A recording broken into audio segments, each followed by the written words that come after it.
So what will change? What will change from your lifestyle now to the lifestyle you will have when you have a translation agency and when you're running a translation agency? So first of all, until now, if you're a translator, this is pretty much probably how you've been spending your working days. It varies, but 40% sales, so 40% trying to find clients, 40% on actual translation itself, and 20% miscellaneous, which includes everything from usually, invoicing, chasing payments, correspondence with clients, or else troubleshooting if there are issues or this, that, and the other. Obviously, this will change. At the beginning, you'll have a lot more sales because you don't have any translations to do. You're trying to find clients, especially if you start off with no clients, then it'll be all sales.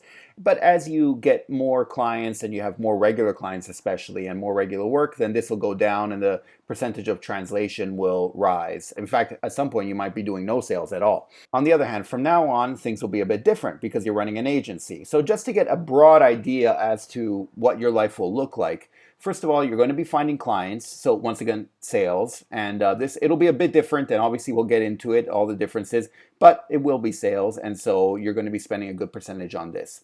But at the same time, you're also going to be finding translators. If someone asks you for a German to Norwegian translation and neither of those are your language, well, then you're going to have to find a translator. This will take up its own time as well because you don't have them on hand. Before, you didn't have to worry about that part because you were the translator. Obviously, we're going to cover this part as well. We're going to cover how to find translators and how to find the best ones and how to spot them, how to hire them, how to keep them, etc., etc. You're also going to have a section of project management. So you already have a client, you already have a translator, so you have a job going on, but you need to project manage in between, which means the client tells you, hey, we need our website translated. It's up to you to figure out if they need the front end and the back end, if they need everything translated directly on the website or an HTML format, if they just want a Word document of all the text. It's up to you to figure out what exactly the word count is. It's up to you to figure out if they say they need to translate into Chinese, if they want traditional or simplified Chinese. It's up to you to figure out all this stuff because the client, they're busy with other things and they don't know. You can't ask the client, well, what's the word count? What's this? What's that? They don't even know what much of the terminology means.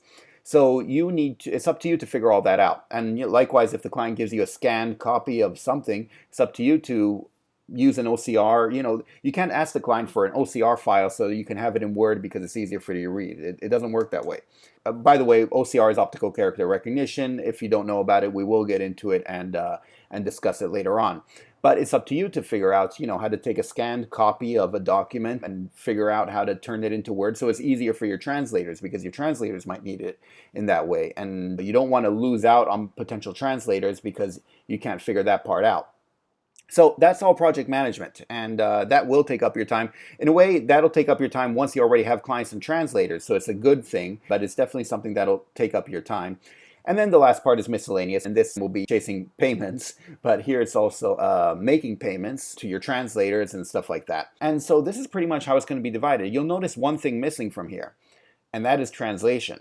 And that's true. Even if your background is as a translator, you won't be doing translation. So the agency business itself does not involve you doing your own translations. You can, if it's your language combination, you can decide to still be the translator for that. But especially as you attain more and more success, you'll be doing fewer and fewer translations. And this is also why, by the way, you don't necessarily need to have been a freelance translator to run a translation agency. I would say a majority of the translation agencies are run by people who were in the translation business, but on the other hand, the skills are a bit different. They're correlated, but they're different because here you need to be finding clients and translators and acting as a go-between, as the agency, as an agent in between, and you need to be able to do that well. And so the skills are slightly different, and so it's important to keep in mind.